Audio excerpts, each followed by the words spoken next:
औज़ुबिल्लाहिमिनश्शैतानिर्रजीम बिस्मिल्लाहिर्रहमानिर्रहीम। आज का जो मेरा लेक्चर है वो कॉन्स्टिट्यूशनल लॉ 1973 जो है उसका ही सीरीज चल रही है, पाकिस्तान कॉन्स्टिट्यूशन की। और ये मेरा फोर्थ लेक्चर है। इससे पहले 3 वीडियो अपलोड कर चुकी हूँ मैं अपने चैनल पे। इसमें हम जो इम्पोर्टेंट एमसीक्यूज है 1973 कॉन्स्टिट्यूशन के, उनको डील कर रहे हैं। और ये उसी के बारे में जो है वो वीडियो बन रही है। नेक्स्ट 151 एमसीक्यू से हम स्टार्ट कर रहे हैं, आर्टिकल 203 से।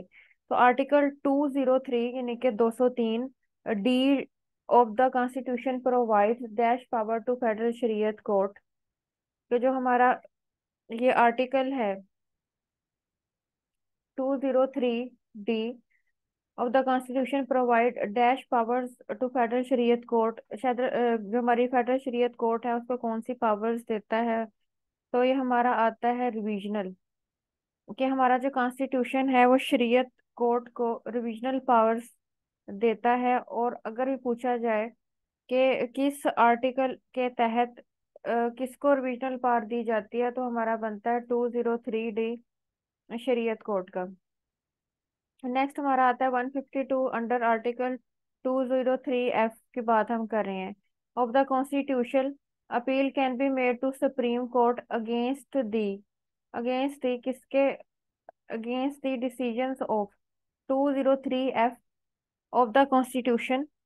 Appeal can be made to Supreme Court against the decision। अब यहाँ पे हमारी कोर्ट की बात हो रही है।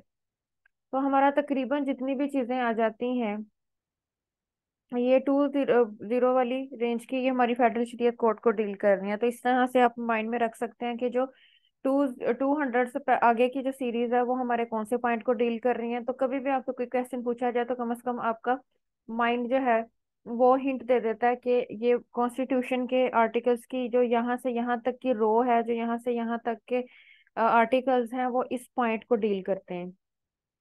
203 F जो है वो बात करता है अपील की। और अपील किसके अगेंस्ट, शरीयत कोर्ट के किसी फैसले के अगेंस्ट हम सुप्रीम कोर्ट में भी जा सकते हैं। अब ये बड़ी वाज़ेह यहाँ पर बात हो गई है कि अक्सर औकात हम जो है वो जो है वो कंफ्यूजन में पड़ जाते हैं कि भाई शरीयत कोर्ट के भी एक जैसे इख्तियार आते हैं, हमारी सुप्रीम कोर्ट जो है वो दोनों ही फेडरल लेवल की हैं। उसका भी चीफ जस्टिस होता है, उसका भी चीफ जस्टिस होता है।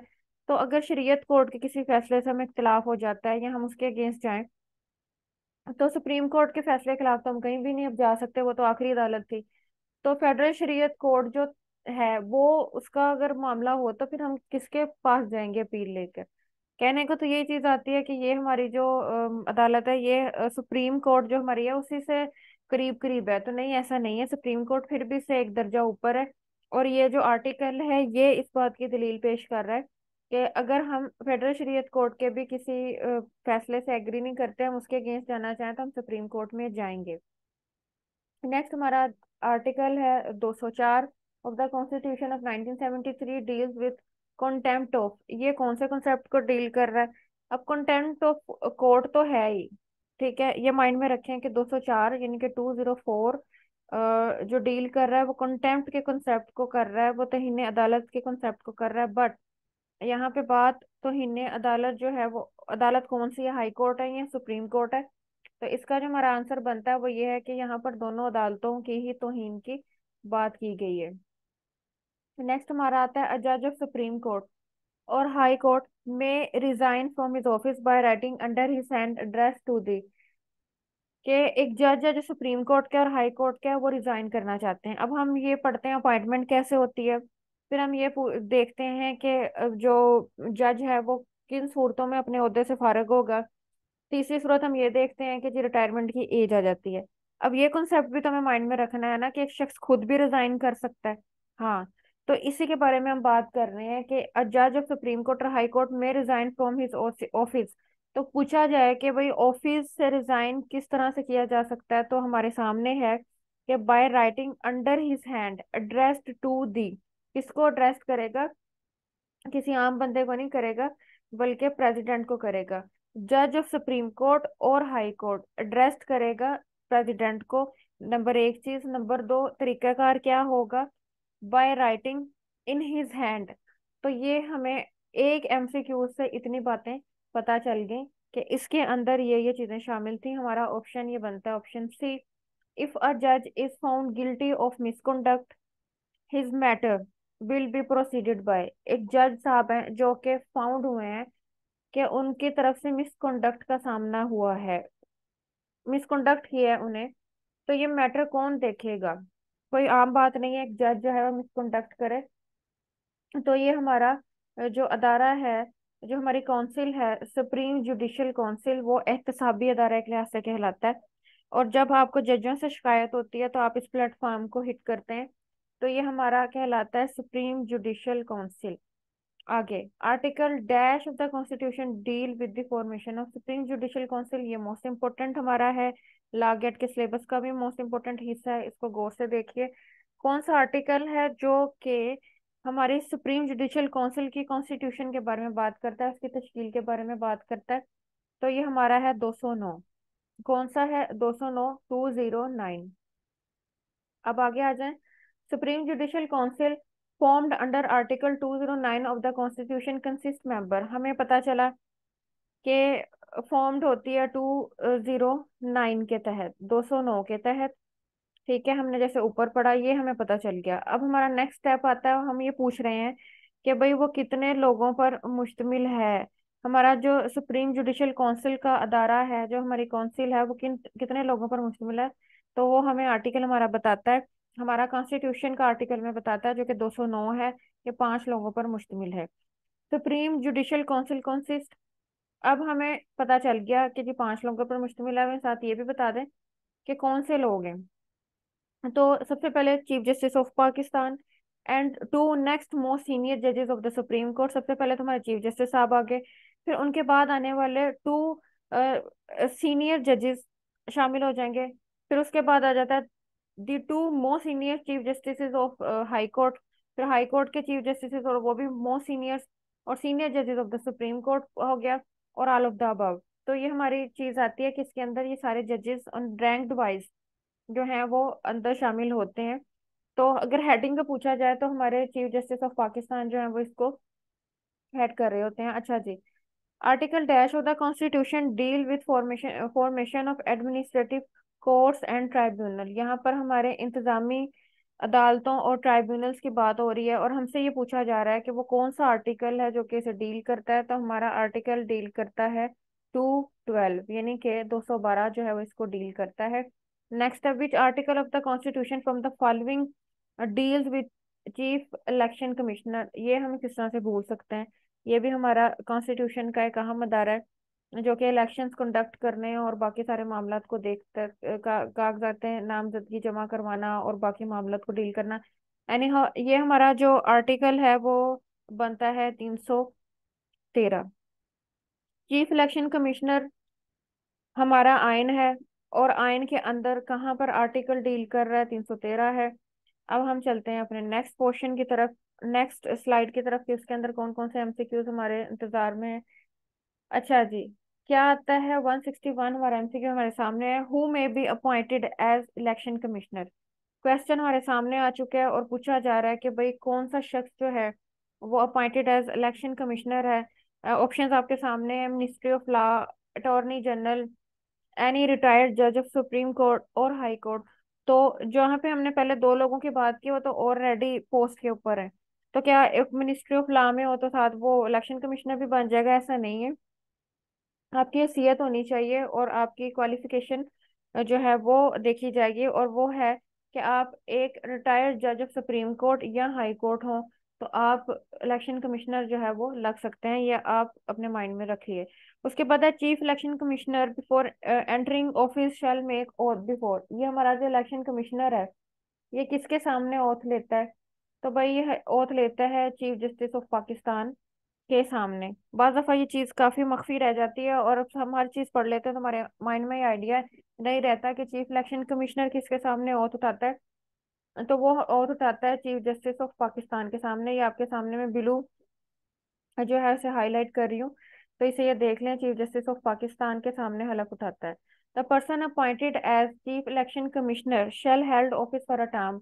अब हमारा जो चीफ इलेक्शन कमिश्नर है, आम अल्फाज में कि जो कितनी मुद्दत तक होता है और उसने जिम्मेदारियां अदा करनी होती हैं, तो जनाब वो 5 साल होता है। 5 साल के ऐसा के लिए वो as the chief election commissioner कोई भी शख्स मुंतखब होता है जो कि वो क्वालिटीज रखता हो या वो क्वालिफिकेशंस रखता है जिसका हमने ऊपर तस्करा किया। Can any person can hold membership of two houses at the same time? B, no. पूछा गया है क्या कोई शख्स जो है वो मेंबरशिप रख सकता है दोनों हाउसेस की एक ही टाइम में? क्या वो सेनेटर भी कहलाए और वो एमपी या एमएनए एमएनए भी कहलाए? तो ऐसा नहीं होता, या तो वो सेनेटर होगा या वो फिर एमएनए होगा। अच्छा जी, article 218 of the constitution deal, 218 हमारे सामने आर्टिकल है और वो हमसे पूछ रहा है कि मैं किसको डील करता हूँ या मेरे बारे में को क्या इल्म है। तो हम कहेंगे कि इलेक्शन कमीशन जो है वो हमारा अदारा इस आर्टिकल के तहत आता है जो कि हमारे सामने है। 218 इलेक्शन कमीशन को डील करता है। Article dash two dash of the constitution of 1973 deals with electoral laws and conduct of elections. अब यहाँ पर पॉइंट देख लें कि कौन से दो कॉन्सेप्ट्स हैं, electoral laws and conduct of elections. एक तो हम जो हमारे इलेक्टोरल लॉज हैं वो हम कहाँ पे पढ़ेंगे, हमारा कॉन्स्टिट्यूशन हमें बताता है। और कंडक्ट ऑफ इलेक्शन के बारे में हमें जो अहम नुकात हमें रहनुमाई मिलेगी, अगर आपने ये चीज़ पढ़नी है, इन रीड करनी है बहुत अच्छे तरीके से, तो आप जाएं और जाके अपने आर्टिकल्स देख लें कॉन्स्टिट्यूशन के 222 से 226 तक। यहाँ पर बैलेट पेपर किस तरह से कंडक्ट किया जाना चाहिए, A to Z कई चीजें इसमें पता चल जाती हैं आपको। 222 से 226, 222 से 226, ये चीज अपने माइंड में रखें। नेक्स्ट हमारा आ जाता है under article 226, all elections under the constitution other than those of the prime minister and chief minister shall be ballot. ये जो हमारा पूछा गया है, क्योंकि दो तरीकेकार होते हैं, खुफिया रायदही होता है, ओपन बैलेट होता है, या सीक्रेट बैलेट होता है। तो उसी के लिहाज से हमसे पूछा गया और हमारा आर्टिकल डिस्कशन है, अंडर डिस्कशन है कि भाई हम दो लोगों की बात नहीं कर रहे, हम प्राइम मिनिस्टर और चीफ मिनिस्टर को छोड़कर बात कर रहे हैं बाकी इलेक्शंस की। तो आप ये बताएं कि ये कौन से किस तरह से डील किया जाता है। तो हमारे पास कहा गया है कि ये सीक्रेट बैलेट के थ्रू होता है। किसके थ्रू होता है? Secret ballot. जबकि प्राइम मिनिस्टर, अब इसको ही ऑपोजिट कर लें, इसको पढ़ने का अंदाज ये है, इसको ऑपोजिट करके देख लें। यकीनी तौर पर उन्होंने जब अदर देन की बात की है तो इससे हमें ये पता चला कि प्राइम मिनिस्टर और चीफ मिनिस्टर का इंतखाब जो है वो ओपनली होता है, सीक्रेटली नहीं होता। तो ये दूसरा पॉइंट आ गया। लेकिन यहाँ पे जो क्वेश्चन पूछा गया है वो हमने बताना है कि सीक्रेट तरीके से होता है, अदर देन अगर प्राइम मिनिस्टर और चीफ मिनिस्टर की बात की जाए। Article dash of the constitution deal with composition of Islamic council. हमारी इस्लामी नजरियाती काउंसिल जो है वो किस आर्टिकल के तहत वजूद में आती है? वो है 228, यानी कि 228 के तहत। तो ये हमारे इस्लामी नजरियाती काउंसिल का कॉन्सेप्ट आ जाता है। उसके बाद हमारा आता है नेक्स्ट 228 के बाद द इस्लामिक काउंसिल शैल। अब हमारा फिर नेक्स्ट अदारा आ गया। अब देखिए हम किस तरह से पढ़ते आ रहे हैं। हम शरीयत कोड को पढ़ते हैं, फिर उसके बाद हमने स्टेप इन किया इलेक्शन कमीशन की तरफ, उससे हमें कुछ चीज़ें मजीद पता चली। फिर उसके बाद हम इस्लामिक काउंसिल की तरफ आए और उसमें कंसिस्ट कितने लोग कंसिस्ट करते हैं, उसके अंदर हम उसकी तरफ अब आ गए। तो भाई हमने ये बताना है कि इसके अंदर कितने लोग होते हैं, तो हमारे 8 लोग होते हैं उसके अंदर। इस्लामिक नजरियाती काउंसिल उर्दू में से करते हैं, लेकिन द इस्लामिक काउंसिल कंसिस्ट होती है 8 लोगों पर। नेक्स्ट हमारा आ जाता है functions of Islamic council are provided. अब हम उसी इदारे के बारे में पढ़ रहे हैं, तो हमें बताइए कि भाई इसके फंक्शंस हमें किस आर्टिकल में मिलेंगे। तो इसके हमारा बनता है आर्टिकल 230 ऑफ द कॉन्स्टिट्यूशन 1973। ये हमारे सामने है कि 230 के अंदर हमें ये मिलेंगे। तो ये हमारे हो गए अब तक के एमसीक्यूज। फिर हम चलते हैं नेक्स्ट पे और इसमें हम देखते हैं हमारे कौन कौन से एमसीक्यूज यहाँ पर मौजूद है। हाँ जी, 171, dash can proclaim emergency on account of war or internal disturbance etc under article 232 of the constitution। अब ये भी माइंड में रख लें जरा, आपके सामने हमारे यहाँ एक कॉन्सेप्ट आता है इमरजेंसी का कॉन्सेप्ट। अब कॉन्सेप्ट ऑफ इमरजेंसी क्या है? यहाँ पे इमरजेंसी से मुराद वो अस्पताल वाली इमरजेंसी है? बिल्कुल भी नहीं। बाज दफा मुल्क के हालातों वाकयात इस तरह से हो जाते हैं कि हुकूमत के अंडर नहीं रहते, तो उस लिहाज से इमरजेंसी नाफिज की जाती है। उसमें यहाँ तो हमारा फौज ओवरकम करती है कुछ पाबंदियां लगा के, या फिर हमारे प्रेसिडेंट के पास इख्तियारात जो हैं वो चले जाते हैं, और जो हमारा जमहूरियत के लिहाज से निज़ाम चल रहा होता है वो थोड़ा कुछ देर के लिए सस्पेंड हो जाता है। तो इसे कहते हैं इमरजेंसी। अगर हम कॉन्स्टिट्यूशनल इमरजेंसी की बात करें तो उसका मकसद ये होता है कि मुल्क के जो हालात बिगड़ रहे हैं उनको वक्ती तौर पर, फौरी तौर पर संभाला दिया जा सके। उसकी वजह या तो सियासी अदम इस्तेहकाम हो सकता है इस हंगामी हालत को लगने का, या अदम इस्तेहकाम माशरती मुआशी नौयत का भी हो सकता है। लेकिन हमारे यहाँ जो ये हरबा यूज किया जाता है वो जमहूरियत को दबाने के लिए किया जाता है, जो कि हमारे यहाँ नाम नहाद जमहूरियत ही है बेशक, लेकिन उसको दबाने के लिए किया जाता है। और पॉलिटिकल पार्टीज और जो हुकूमतें हैं, खासतौर पर हमारी हुकूमत या ओपोजिशन, एक दूसरे को लेट डाउन करने के लिए जो है इख्तियार करती हैं। उसके बाद हमारा आता है नेक्स्ट। यहाँ पे ये चीज पूछी गई थी, कैन कौन करेगा proclaim emergency on account of war या इंटरनल डिस्टरबेंस? यहाँ पे दो चीजें हैं। काजिज बताए गए हैं कि वार और इंटरनल डिस्टरबेंस के लिहाज से तो प्रेसिडेंट जो है उसके पास ये इख्तियार होता है। The president has power to issue proclamation in case of failure of constitutional machinery in a province as provided in article dash of the constitution of Pakistan. ये हमारा बनता है 234, यानी कि 234। क्या करता है? इशू प्रोक्लेमेशन, मतलब वो प्रोक्लेम कर देता है, वो कहता है मैं एग्री हूँ, आप इस चीज को नाफिज करें। नाफिजुल अमल करना उसकी इंग्लिश होती है प्रोक्लेमेशन। अच्छा जी। तो ये हमारा बनता है 234, आपके सामने, इसे गौर से देख लीजिए। उसके बाद article dash of the constitution deal with amendment of constitution.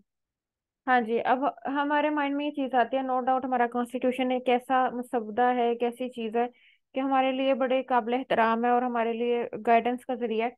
लेकिन बाज दफा कॉन्स्टिट्यूशन में भी अमेंडमेंट्स की जरूरत पड़ती है, जो कि फेयर अमेंडमेंट्स होनी चाहिए। तो हमें इस चीज का भी रास्ता दिया गया है कि हम कॉन्स्टिट्यूशन के अंदर जो है वो अमेंडमेंट्स कर सकते हैं। तो भाई हमारा कौन सा आर्टिकल इस चीज चीज के बारे में डील करता है? वो है 238, 238। Constitution can be amended by dash majority in the houses of parliament. अब हमें बताएं कि जो कॉन्स्टिट्यूशन जो है वो किस तरह से किया जा सकता है अमेंडमेंट उसके अंदर। तो वो 2/3 मेजोरिटी के लिहाज से किया जाता है। और ये बहुत बड़ी बात होती है कि अगर आइन में तब्दीली की जाए, और काफी डिबेटेबल होती है ये चीज कि अगर इसको देखा जाए, मोस्टली अगर अमेरिका का देखा जाए तो वहाँ पे मेजोरिटी के लिहाज से फर्क हो जाता है। अगर कवानीन, आम कवानीन की बात की जाए तो 2/3 मेजोरिटी होती है, लेकिन कॉन्स्टिट्यूशन के लिहाज से उनकी मेजोरिटी भी ज्यादा हो जाती है, क्योंकि उनके नजदीक ये कोई छोटी बात नहीं है। ताहम हमारे यहाँ जो है वो ये है कि आम कवानीन की तरमीम के लिए भी 2/3 मेजोरिटी है, और आइन के लिए भी 2/3। Which articles of the constitution deals with formation of public service commission? Yes, Pakistan public service commission हमारा फेवरेट अदारा, और जिसके लिए हम जब अपनी सोच रहे होते हैं सर्विसेज के लिए तो हम इसके सामने अप्लाई कर रहे होते हैं। तो ये हमारा अदारा जो है हमारे कॉन्स्टिट्यूशनल एक अदारा है, और यह कहाँ पर हमें मिलता है? ये 242 के तहत हमारे सामने आता है। ये आर्टिकल है 242। Next, which article of constitution from the following sorry deals with immunity of immunity immunity of president from any criminal proceedings. ये इम्यूनिटी का वर्ड जो है इसका मतलब होता है छूट। तो प्रेसिडेंट साहब को हासिल है फौजदारी प्रोसीडिंग से जब वो अपने ओहदे के दरमियान अपने ओहदे में हो, तो ये आर्टिकल 248 है। अगर इनको इस्तिस्ना या एक्सेप्शन हासिल है तो ये कौन सा आर्टिकल हमारा दे रहा है? हमारा दे रहा है 248। Next, no private organization capable of functioning as a military organization shall be formed, and any such organization shall be illegal as provided in article dash of the constitution। हाँ जी। No private organisation capable of functioning as a military organisation. कोई भी private organisation इस तरह से capable नहीं हो सकती जिस तरह से हमारी मिलिट्री ऑर्गेनाइजेशन फंक्शनिंग करती हैं, और ना ही उसी कैपेसिटी में डील कर सकती हैं। और अगर ऐसी कोई भी आए जो कि हमारी फौज से हटकर हो और वो उस तरह की फंक्शनिंग हमारे सामने लेकर आती है या उस तरह से अपने आप को प्रमोट करने की कोशिश करे, तो इसको हम इलीगल कहेंगे और हमारा ये कॉन्स्टिट्यूशन इसे कहता है कि ऐसा कोई दूसरा धारा नहीं हो सकता जिस तरह से फौज काम करता है, काम करती है। तो 256 आता है, not citizen of Pakistan shall accept any accept sorry no citizen of Pakistan shall accept any title honor or decoration from any foreign state except with the approval of the। अब आपके पास कोई चीज आनी है और दूसरे मुल्क की तरफ से है, वो आपको कोई खिताब से नवाजना चाहते हैं, कोई ऑनर देना चाहते हैं या कोई डेकोरेशन देना चाहते हैं, थी तो हमारी फेडरल, तो आप इस तरह से मुंह उठा के उसको लेकर मुल्क आ जाए, ऐसे नहीं होता। आपको फेडरल गवर्नमेंट से जो है वो उसका अप्रूवल लेना पड़ना है कि क्या मैं इस चीज को ऑन कर लूं। तो ये भी बड़े मजे की बात थी, इसको भी माइंड में रखिए। Urdu is national language of Pakistan as provided, ये मोस्टली पूछ लिया जाता है कि जो हमारी लैंग्वेज है वो उर्दू है। और ये हमारी सिर्फ दस्तावेजात में ही रह गई है और कोई भी इसे पढ़ने को तैयार नहीं होता। लेकिन बड़ी अदब हमारी लैंग्वेज है। अ bill pass bye the parliament both houses, यहाँ पे अब एक और चीज है बड़े मजे की, हमें पता चली कि जब वर्ड पार्लियामेंट यूज होगा तो उससे मुराद क्या है कि both houses.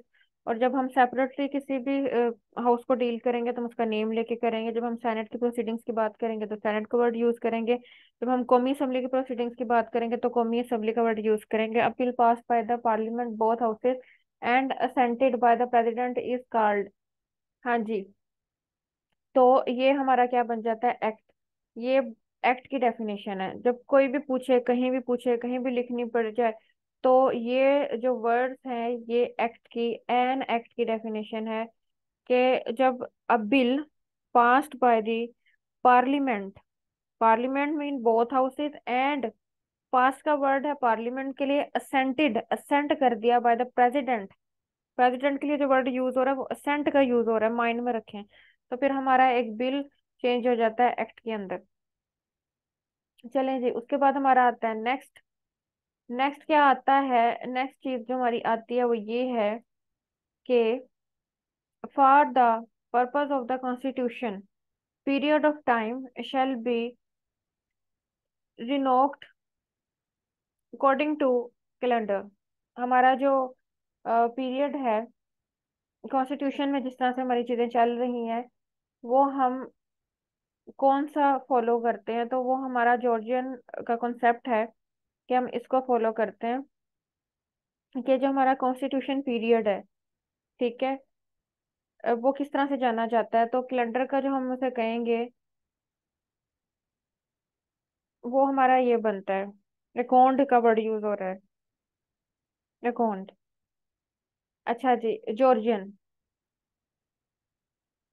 Second schedule of the constitution provide election procedure for. हमारा जो सेकंड स्केड्यूल है वो किसके इलेक्शन की बात करता है, वो बात करता है प्रेसिडेंट की।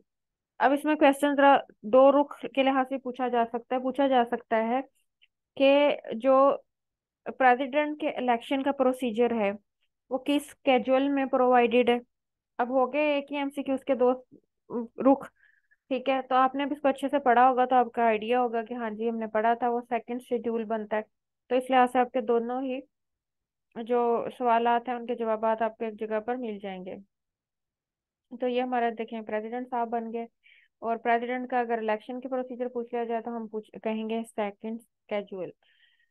टोटल हमारे जो कॉन्स्टिट्यूशन है उसके 7 स्केड्यूल हैं। First schedule of constitution 1973 is consisting dash part, यानी कि हमारा जो फर्स्ट स्केड्यूल है वो कितने पार्ट्स पर मुश्तमिल होता है, तो वो हमारा बनता है 2। हमारे सामने ऑप्शन इसका ए है।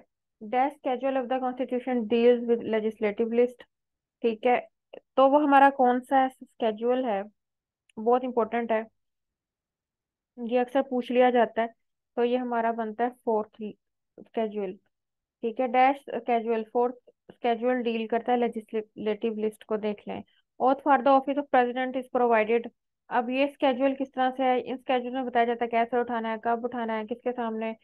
तो ये हमारा बनता है थर्ड स्केड्यूल, अगेन देख लें। Oath for the office of president is provided schedule third. Dash of the constitution deal with remuneration and terms and conditions of service of जजेस। हाँ जी, हमारे जजेस हजरात के जो मामला हैं उसके बारे में भी हमारा बकायदा तौर पर स्केड्यूल है, जो कि फिफ्थ स्केड्यूल है। इसको फिफ्थ को अपने माइंड में जोड़ लें कि पांच के हिस्से के साथ हमारी जुडिशरी वाबस्ता है। किस तरह से वाबस्ता है कि हमारी रिमनीरेशन, हमारी टर्म्स, हमारी कंडीशंस ऑफ सर्विस ऑफ जजेस यहाँ पे आपको मिल जाएंगी। नेक्स्ट हमारा आ जाता है constitution of Pakistan 1973 wants first amendment on. अभी हमारे अमेंडमेंट के लिहाज से क्वेश्चंस आ गए हैं। हमारी फर्स्ट फर्स्ट अमेंडमेंट कब हुई थी? तो ये थोड़ा डिफिकल्ट भी होते हैं क्योंकि ये डेट्स ही मोस्टली चल रही होती हैं, तो इसलिए आपसे ज़रा माइंड में रखना मुश्किल होता है। लेकिन अगर आप इसको हिस्ट्री भी थोड़ी इसकी देख लें तो ये आसानी हमारे लिए हो जाती है। बहरहाल जिस तरह से भी है, तो हमारी फर्स्ट टाइम अमेंडमेंट की बात की गई है, तो वो हमारा ऑप्शन ए आता है कि 4 मई 1974 में हमारी फर्स्ट हुई। Through first amendment dash articles of constitution were amended, बिल्कुल सही। अब हमने ये तो पढ़ लिया कि पहली का हुई कब, तो कौन से नतीजा उसका क्या निकला, हमने क्या उसको कॉन्स्टिट्यूशन अमेंड किए। तो हमने कितने आर्टिकल्स अमेंड किए? 16 आर्टिकल्स हमने इसके लिहाज से अमेंड किए। द कॉन्स्टिट्यूशन ऑफ पाकिस्तान की सेकंड अमेंडमेंट की बात आ गई है, कब मेड हुई थी?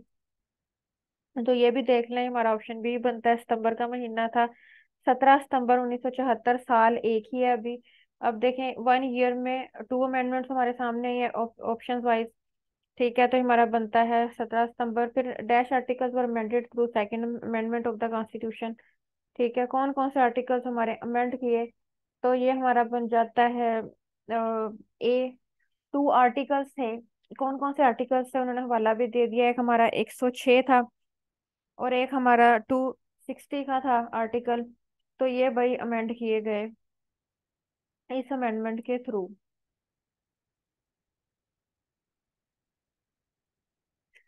अब चलते हैं अपने नेक्स्ट ऑप्शंस की तरफ। ये भी तकरीबन इसी तरह से होंगे कि अमेंडमेंट्स के लिहाज से चीजें पूछी जाएंगी। तो इंशाल्लाह ये बात की जाएगी हमारे नेक्स्ट लेक्चर के अंदर। अब तक के लिए इतना ही। जो और इम्पोर्टेंट चीज़ें थी जो हमारे अदारे थे वो हमने इसमें पढ़ ली हैं।